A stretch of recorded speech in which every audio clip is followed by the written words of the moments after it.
Welcome to The Explainer. Today, we are tackling a massive question that has consequences for the entire world. You've probably seen headlines just like this one. It's a question that's creating a ton of anxiety and stirring up debate about one of the most sensitive geopolitical spots on the planet. So the headlines are definitely loud, but the reality? It's so much more complicated. Let's break this down, piece by piece, and really figure out what's going on beneath the surface. We're going to start with the one policy that has kept the peace for decades. All right, let's dive right in. To understand anything about this relationship, you have to get this one core concept. It's been the foundation of U.S.-Taiwan policy for over 40 years. The official name for it is strategic ambiguity, and it's exactly what it sounds like. For decades, the United States has been intentionally, deliberately vague about what it would do if China were to attack Taiwan. Now here's the really clever part. This policy actually has two jobs. On one side, it's meant to keep Beijing guessing, right? The uncertainty is supposed to stop them from attacking. But on the other side, it's also meant to discourage Taiwan from officially declaring independence, which China sees as an absolute red line. It's this incredible balancing act. And here's a really simple way to think about it. It's like putting up a beware of dog sign. Potential intruders don't know if you've got a poodle back there or a Rottweiler. So just to be safe, they stay away. That uncertainty keeps everyone cautious. Okay, so if that's been the policy forever, why does everything feel so different right now? This is a key knowledge gap. The underlying policy hasn't officially changed, but the tone coming out of Washington, well, that's a whole different story. And this quote gets right to the heart of it. The biggest shift is this much more transactional tone. Security is being framed less as a strategic partnership and more like a service that needs to be paid for, kind of like an insurance policy. So where's that pressure coming from?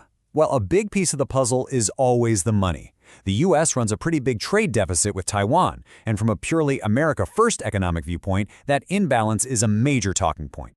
Now, what does the U.S. expect in return for its security umbrella? Let's start with this number.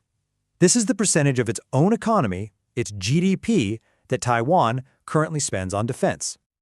Now compare that to the kind of number being thrown around by some influential voices in Washington. The message here is crystal clear. From their point of view, 2.45% just isn't cutting it, especially given the threat level.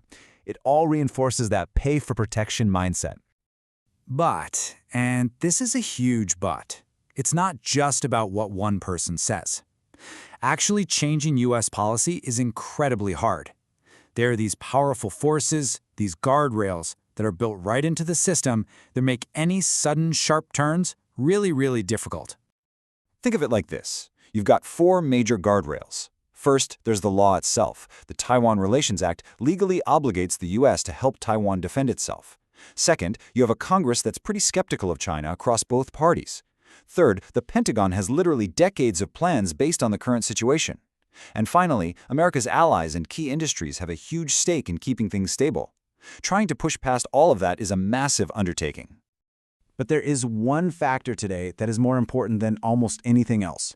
It's something that wasn't nearly as big a deal 20 or even 10 years ago, and it all comes down to one tiny thing: computer chips.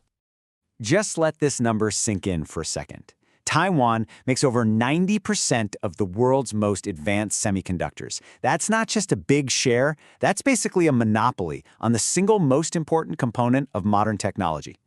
You can think of these chips as a kind of magic ingredient that powers literally everything: your phone, your car, AI, and all of the most advanced military hardware.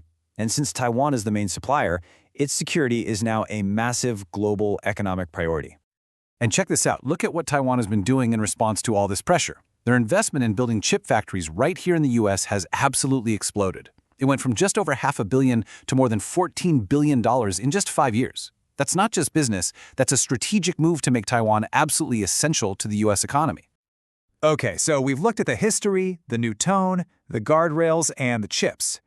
What does it all mean when you put it together? Let's connect the dots. The big takeaway here is that ditching Taiwan is probably an overstatement. What's really happening is that the relationship is shifting. It's becoming a much more hard-nosed negotiation, linking security directly to economics. The U.S. isn't leaving, but it is demanding more. And if you want to know where things are really going, these are the signs you need to watch for in the news. And that leaves us with one final and really critical question. That old beware of dog policy worked because of subtle hints and things left unsaid. But in this new era of hard bargains and transactional deals, can that same ambiguity still work? Or will the pressure for clarity finally force everyone's hand?